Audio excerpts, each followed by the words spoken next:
Alright, for today's critical thought, we're going to be talking about persistent systems in game design.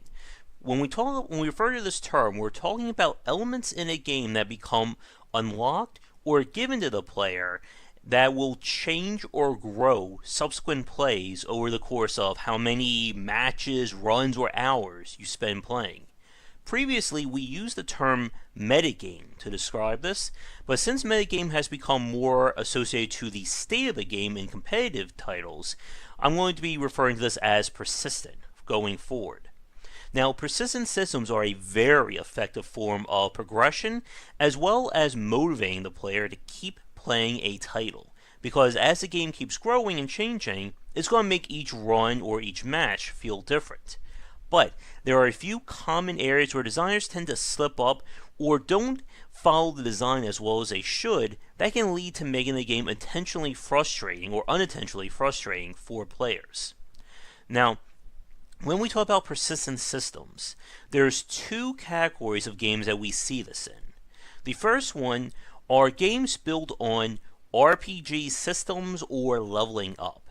Games like Call of Duty, the Battlefield, games where every time you win a match or you get enough resources, you can unlock something that will then improve your character going forward in the next mission or the next map. Warframe would be another example of that, with the various frames, weapons, your skill cards, and so on are persistent elements. So what happens is, I am still doing the same missions with the same objectives with the same enemies, but the power of my character or what abilities I have access to will change and grow over the course of how many different runs I go through it. Another very simple example would be having a character level that unlocks new stuff on your account as you level up. Call of Duty once again. Every time you level up in Call of Duty, excuse me, you unlock a new element. You unlock a new loadout, a new kill streak. Something gets changed or added. Now, the second area of persistent systems is from the roguelike genre. This is where new elements will be added to the procedural or randomization of the game every time it creates a new world or generates a new run. And one of my favorite examples of this would be from the Binding of Isaac, where every time you beat the game or every time you get a new secret, something new gets unlocked. New items, new events, enemies, bosses, stages, and so on. The point when we talk about persistent elements or systems in this category is that how I play the game or what I expect when I am, 1 to 10 runs in is going to be fundamentally different when we're up to 30, 50, 20 hours, 40 hours. You get the picture. And again, the fact that the game is changing over the course of you playing and it becomes a reward is a very effective motivator. It's what kept the Binding of Isaac on my hard drive forever and why I'm up to like 100 hours of playing that game. And again, it allows you to also make it easier for balancing the game. You can give the player, basic upgrades and such at the start, but then let's say they're having trouble finishing the game, you can have more powerful upgrades unlock, let's say if they die too many times, or if they get to a certain point, that can then allow them to have an easier time. For instance, when we played a robot named Fight in 2017, once you died, I think it was like 3 or 4 times, the game unlocks the quote-unquote checkpoints that allow you to basically have an extra life if you die. And again, if you're an expert player, you probably won't need that. But this is just another way of allowing the persistent mechanic to smooth out any kind of difficulty curves. And then what you can do is, or another great example would be from Dead Cells, and how you unlock new weapons and upgrades to them over the course of playing. If you're an expert player, having a common sword +3 is not going to mean the difference between you winning or losing. But for players who are having trouble, that can mean all the difference in the world. Now, with that said, as we've said over the last 5 minutes or so, persistent systems are great like that. But there are a few areas where you have to be careful and when you can kind of screw up the design. The first is the fact that if you're dealing with random unlocks, as in you unlock something and who knows when it will appear in the game. You have to balance the game around those. It can't just be, I unlock a new sword and who knows when it's going to show up. It's important to still have a set understanding of when these items can appear or where these events can happen. Again, going back to the Binding of Isaac, when I unlock a new item, I know that it's going to appear whenever there's a new treasure room, or if I get lucky with a treasure drop spawn. But I still have an idea, or I still know that once I unlock X, I know when to expect it.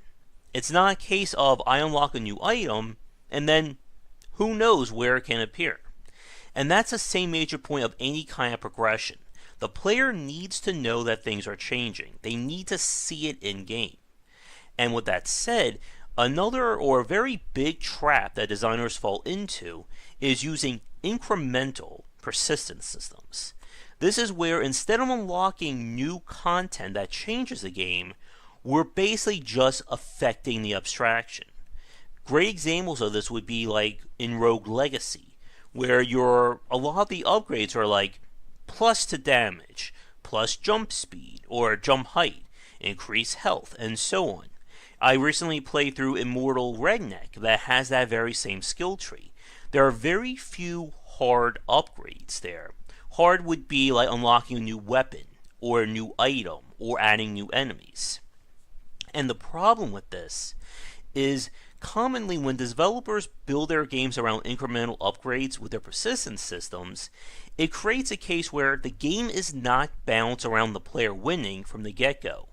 Now, that can be a bit of a misnomer, because anyone who's played a roguelike knows that on your very first run, I'm talking sight unseen, very first play, new game, you're not going to win the game.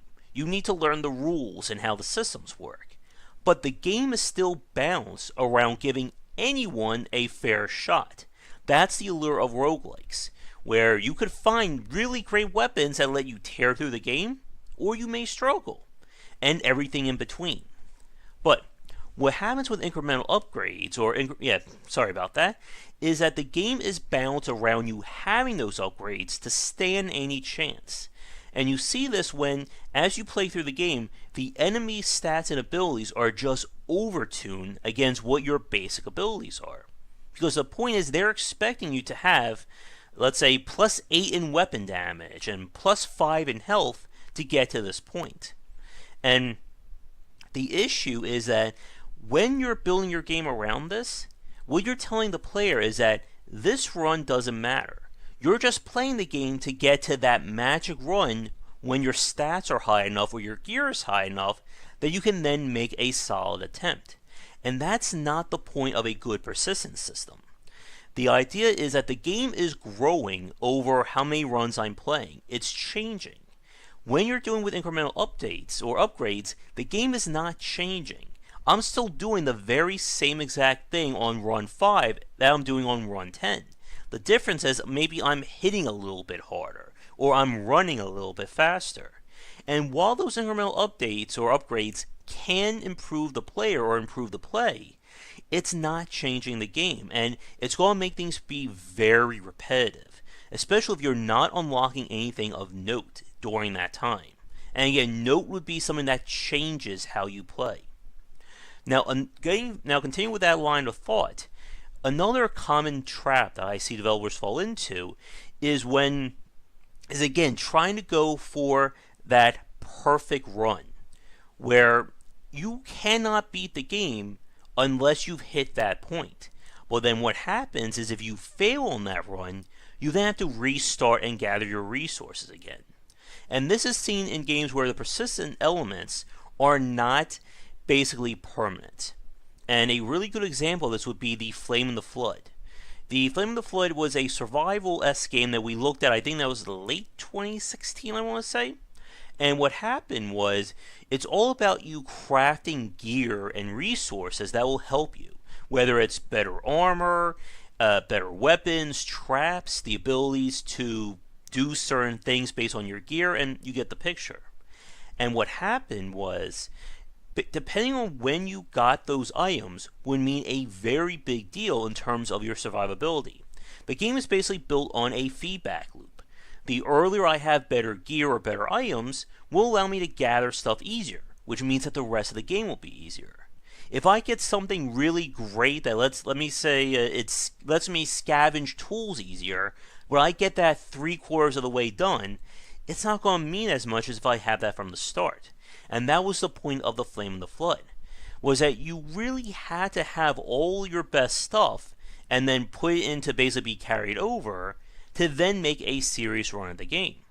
But then if you lose on that run, you're basically back at start again with nothing else unlocked. And that's the danger of when you have persistence systems that are not permanent. We also mentioned that with Shiren the Wanderer, and I'm sure there are other examples that we've talked about that I'm failing to remember. But the point is, when we talk about persistent elements in games, they have to be permanent and they have to change how you play through the game. Because if they're not, then it just leads to a very repetitive experience until you have that one magical attempt, and then you may win, or you're going to have to repeat the whole thing over again. And as we've talked about with our the degrees of punishment, removing the player's power and asking him to replay the whole thing again is just very hard for a lot of people to come back from.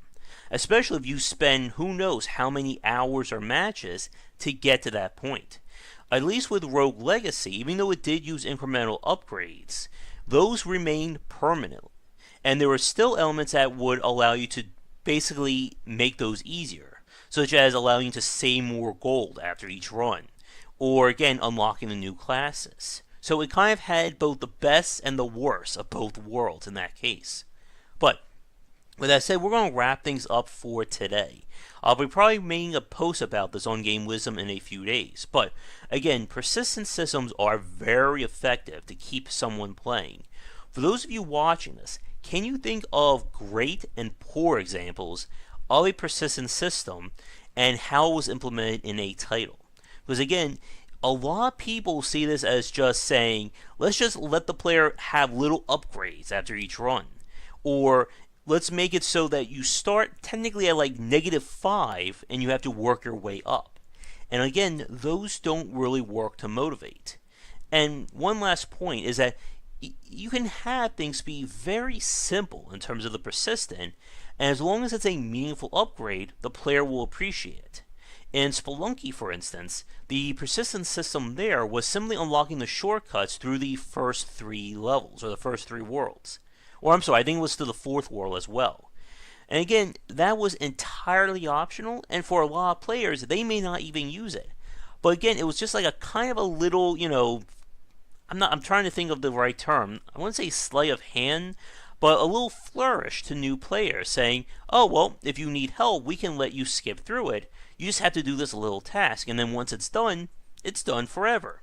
Imagine if they said in Spelunky that once you unlock it, you only get, let's say, 5 to 10 uses before you have to unlock it again. That would piss off a lot of people. Because once you've given them an upgrade, you don't want to take that away. But with that said, thanks for watching today's Critical Thought. If you enjoyed it, be sure to check back for daily discussions on design here and on Game Wisdom, where we examine the art and science of games. And feel free to suggest a game design or industry topic if you'd like me to cover in the future.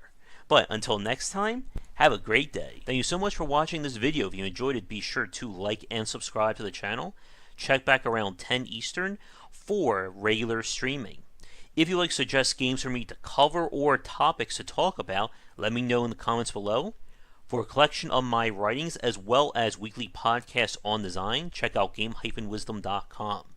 To support the Game Wisdom Patreon, you can find us on there on patreon.com/GWBycer. $1 will get you into our private Discord channel where we talk game topics and more. $5 will get you voting privileges for any major event, including the Saturday Night Grab Bag, Patreon-funded goals, and more. Thanks again for watching, and I hope you enjoy more videos here on the Game Wisdom YouTube channel.